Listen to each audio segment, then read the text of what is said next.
everybody, welcome back for the new Friday feature on my YouTube channel. I'm so glad you could join me. I had such a great response from my last post on Tuesday asking you for your questions and ideas for the names of this feature. So I'm going to propose a question to you guys in a little bit here with a poll of what we should name this feature. But first I wanted to talk about some of the questions that came through. There were so many. Matter of fact, more than 7 pages full of questions. You guys rock. Well, obviously I don't want to sit and try to answer all of them because that would be a very long video. And while you all know I can talk and do it, I figured it might be kind of boring for you. So I will break those up into multiple videos. Also, it will create a few spin-offs for Tool Time Tuesdays that I think you guys might enjoy coming up. But I wanted to talk about a few of the different questions that pertain mostly to the rolling mill, since that's what the majority of these were for, as well as the fact that the last video was a rolling mill video. So let's talk a little bit about some of these. The first comment, and I actually got it a couple of times, was people would say, hey, Rolling Mill Resources also has some great textures out there. And if you are at all familiar with my channel, you already know I'm a huge proponent of Tracy Johnson, who is the owner of Rolling Mill Resource. I've done a couple of videos for her, and we'll have a few more coming up shortly. So not even all that long. And so you don't have to wait all that long. Aren't I nice? The next question. Kay Dingo asked, Melissa, what kind of a rolling mill are you using? So that's kind of a trick question because in my studio, I actually have 3 different types of mills. I have 2 Durston mills. One is a corrugating mill, and that one I probably should have saved my money. It's kind of fun to corrugate, but I end up with a lot more damaged pieces than I actually do usable pieces. So that's a whole other post in and of itself. But the other 2 mills that I use quite regularly are my Durston rolling mill. I have a C150. This mill is very heavy. It features a 5-to-1 gear ratio. It is a combo mill, which means I have a 100mm flat area and a 50mm square wire rolling area where then I can draw down wire into different rolls. Plus, I also have this handy little extension roller where I can do several sizes of a half round wire. The mill that you saw me use in the video this week is my Pepetools 130mm flat mill. This is a newer mill to me. I think I've had it probably since March or April. And since that time, I have really put it through its courses because I love my Durston mill. And to me, nothing could ever touch it until my Pepetools mill came. And I have put them through side-by-side tests. You can see here, even on my bench, they are mounted side by side. So I do use them both, but very rarely do I use my Durston anymore. Because, and like I said, mostly because right now I'm really trying to put this Pepe through its courses to see how it can handle this and what it can withstand. So my Pepe mill, I told you it's the 130mm flat. It also comes in a combo version as well as a 110 and a 90mm, both flat or combo. So that leads us into another question that was asked. Does the combo mill from Pepetools leave you enough room to do a decent sized piece if you are doing a flat piece, like you wanted a texture or something like that? Well, quite honestly, that depends on which one you buy. The best bang for your buck is definitely the 130mm. And you're only going up maybe $100 from, well, maybe a little bit more than $100 from the 90mm to the 130. So it's not that big of a jump, okay? But it also gives you a much wider area. Really, it comes down to what is it that you are going to use your mill for, and that's what you need to decide. The next question comes from June. And she says, my question is about the Econo rolling mills. I have a small, inexpensive mill, and I am very new to the process. I have not had success with getting an impression.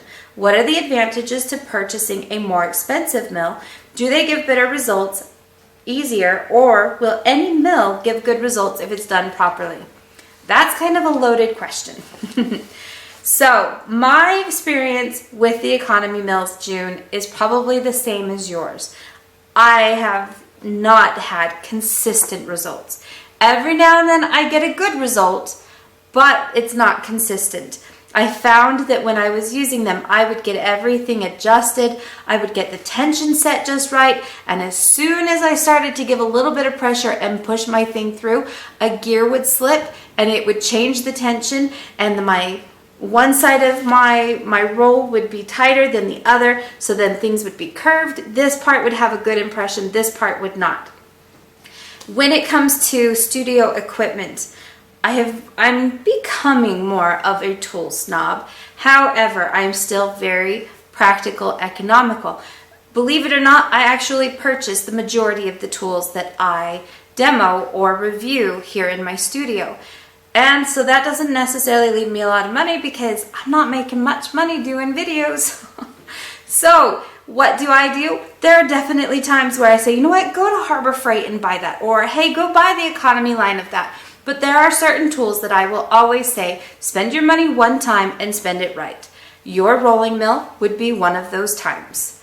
Now, before this Pepe mill came out, I would hands down say, go get a Durston. It's the best one out there. Now that's saying I have not used a Cavalin, so I can't really go for that one.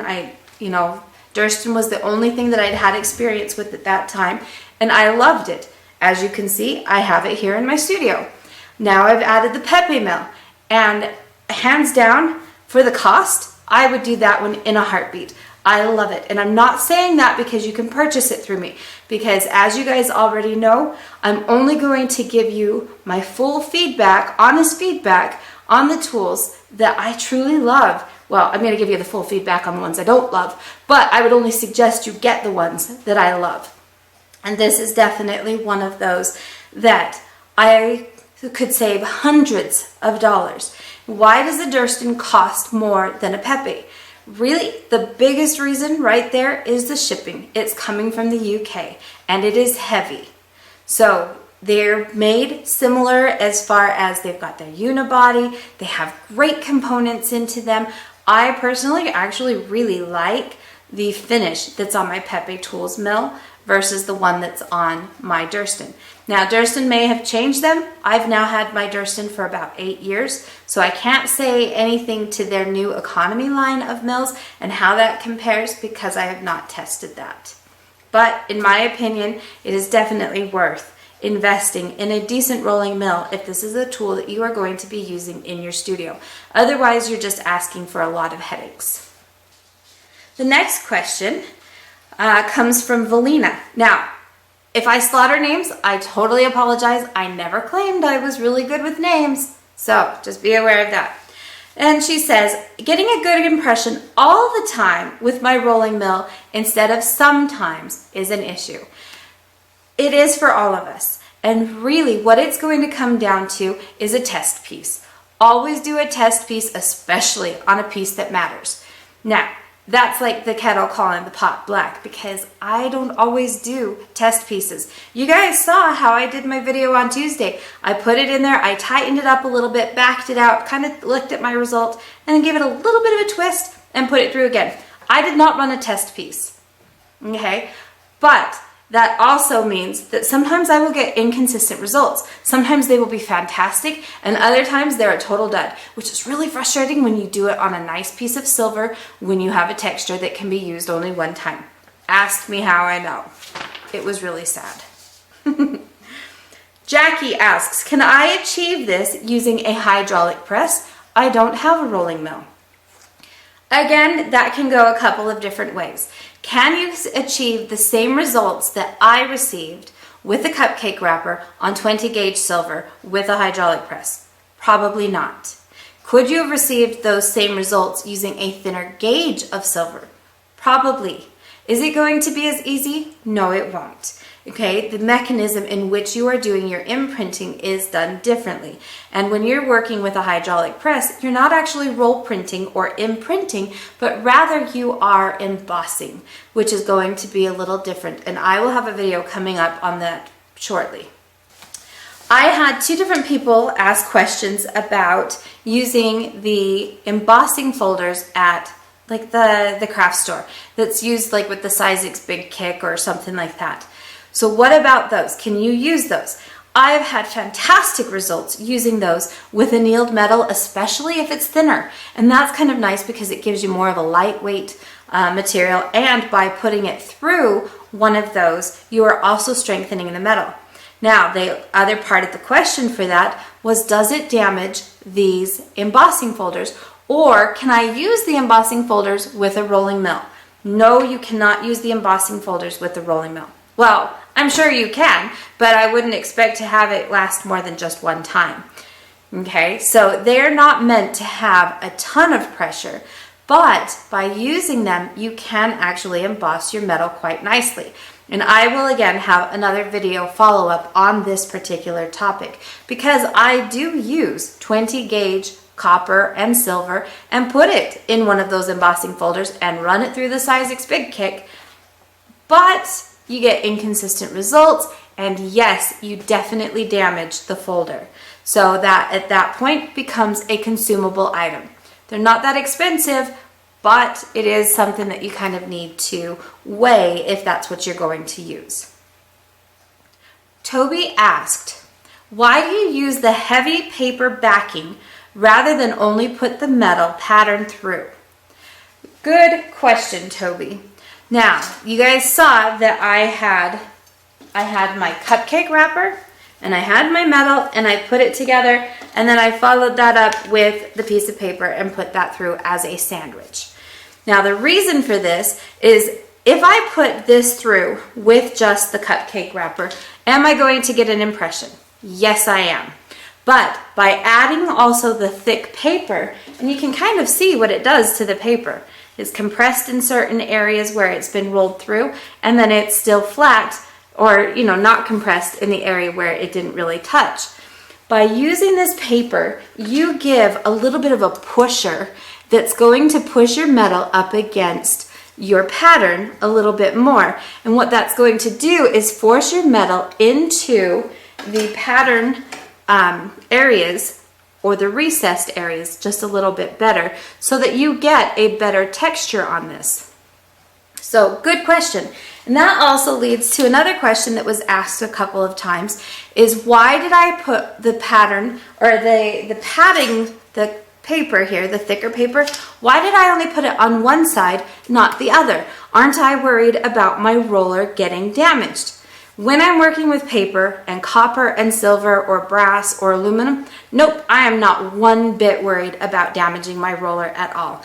It is such a soft material, both the paper and the metals. So no, I am not worried about ruining my steel rollers. If I am worried about it with those materials, it's time for a new mill, because those items should not damage your mill. So the next part of that question then is, when should we use multiple layers of paper or metal to support that? If you have anything like the Bonnie Doon roll printing bars, I can't think of what they're called right now off the top of my head, but they're beautiful. They have these beautiful rolled designs, and they can either be used in the hydraulic press or in the rolling mill, but you can't, once you use it for one, you can't really switch back and forth. But if I have a steel plate that I'm trying to texture my metal, you bet I'm going to pad that thing. And I'm not going to pad that with paper. I will be padding that with another sheet of metal, because that does definitely have the risk of ruining your rolls. Terry asks, will this work as well on copper, and what gauge silver did you use?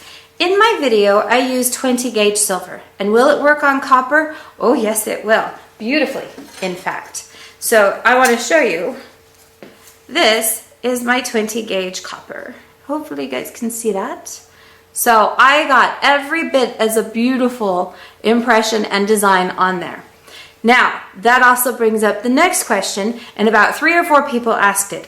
Why did I roll print after I had already cut out my piece, and does it stretch the metal? Yes. It stretches the metal.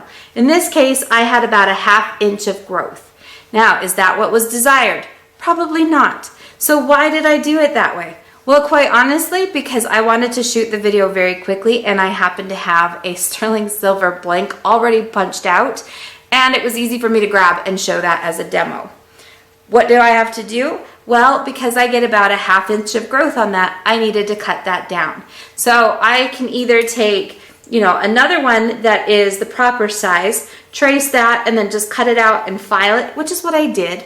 Or better yet, go ahead and roll print on my metal and then cut it out and then form it afterwards. So you have a couple of different options. But yes, when you roll your metal through with some of these, especially if you are trying to get a nice deep impression, you are going to have some distortion of your metal, and that is something that you're going to want to consider if you are working with something like a bracelet blank or some particular size or cut that has to be just right.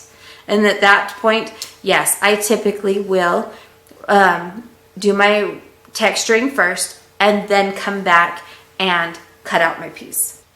Shar asks, Melissa, do you see a problem with using a spray adhesive to help prevent things from shifting?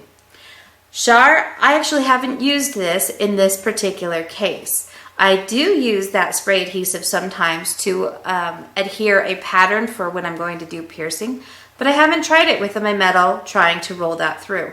The only real issue that I might see with that is if that spray adhesive somehow got onto my rolls. But if I protect that metal and I'm sandwiching it properly, there really shouldn't be an issue. But I haven't tried it, so I might have to, and then I'll get back to you with an answer on that one.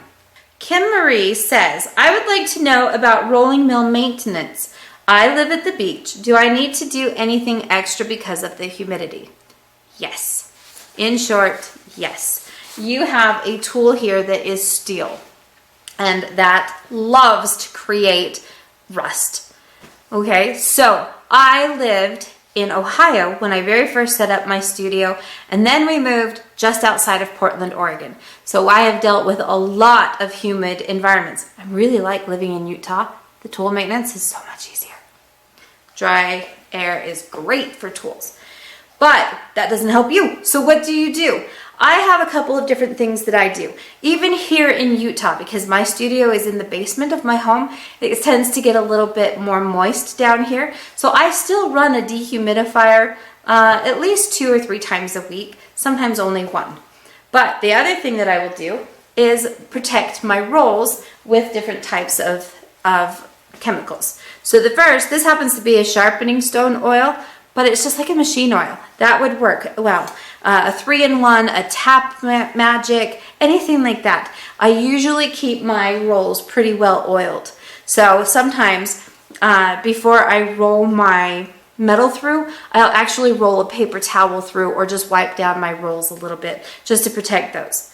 When I was living in much more humid environments and I knew that I was going to have tools that wouldn't get used quite often, I used this product that a couple of other metalsmiths told me about. It's called Bow Shield T9, and it's just something that I found online. Just search that up. But it's made by Boeing. It was made for airplanes, and you know how much airplanes are being accosted by different rust spots and things like that. So this is something that they use. If I'm not going to be using my tool for a while, I just spray it on and I leave it, and it just it creates this protective coating. It almost goes to a powdery substance that will sit on your tool and just protect it. And then when I'm ready to use it, I can just take a paper towel, wipe it off, whatever I need to do, and now everything is oiled, it's lubricated, and it's been protected. So that's something that you can look at. So I actually had a couple of people that asked about getting a proper tension. One says, my problem is that I just can't get the right pressure to achieve a deep impression. I cannot stress enough trying to do a sample piece or a test piece. That's really going to be your biggest effort. One person did say, I don't understand, how much is too much or how much is just enough. Can you give a comparison? Really, I can't, unfortunately, because it's really by feel. If you are really happening to strain to get that rolling mill to turn, to get that handle up and over, probably got a little too tight. You definitely want to be able to feel it. You saw it in my video, like I started with one hand going through, but then I had to switch to 2 hands. It was not difficult with 2 hands, but one hand was a little bit, it just needed a little help. And I know that if I'm at least at that kind of a pressure, then I'm going to get a fairly decent impression. But again, it's just going to be more practice and doing test pieces in order for you to get the results that you're after. Now, I know I didn't get to all of the questions, but I hope that at least I answered quite a few questions that you might have had. And I hope that that makes sense a little bit more. Now, in the future, I would really like this Friday feature to be a live feature rather than something that I have to record and edit. Because one, it's kind of a pain in the butt to record and edit it, but it's also going to be a little bit more interactive and kind of fun with you. So I hope to kind of convert that over here pretty quickly. Now, in addition, I need to come up with a name for my feature, and that is what I have asked you guys. Now, there's been a lot of really good suggestions, so I'm going to create a poll just right here. So take a second, click on that little link, take the poll, give me an idea. What do you think we should name the feature? Or if you don't see the name that you like there, go ahead and put it down here in the comments section, and then we'll give that a try as well. So let me know. Now, the reason that I know you guys are all watching is because you want to find out if you won the giveaway. So I'm going to give 5 people, well, I said I was going to give them 4 of the wrappers, but I ordered like 100 of them. So I'll give you guys 5. So 5 people get 5 of them. What I did was I took all of the comments that you guys left in the last video, I copied it and pasted it over into a spreadsheet, removed any of the duplicates, because people commented multiple times. So I removed any of those. Everybody had 1 entry, and I threw that over, well, I didn't throw it. I went over to random.org, selected 5 different numbers off of there, and here are our 5 winners. Congratulations, guys, you guys win. So I've got Ashley Lozano, Laurie Vaden, Babette Cox, Dee Hubbard, and Dottie Arnao. I told you I was going to kill names. I apologize if I just slaughtered your name. But congratulations, and make sure you check out some of these other videos about the rolling mill that you guys might like. It answers a lot more questions, but it's also videos that I did from way back when. My rolling mill video was my 2nd one ever. But check it out. I'm a little cornier there, and hopefully I've made some good improvements. I will see you guys on Tuesday. Thanks so much for your participation. Have a good weekend.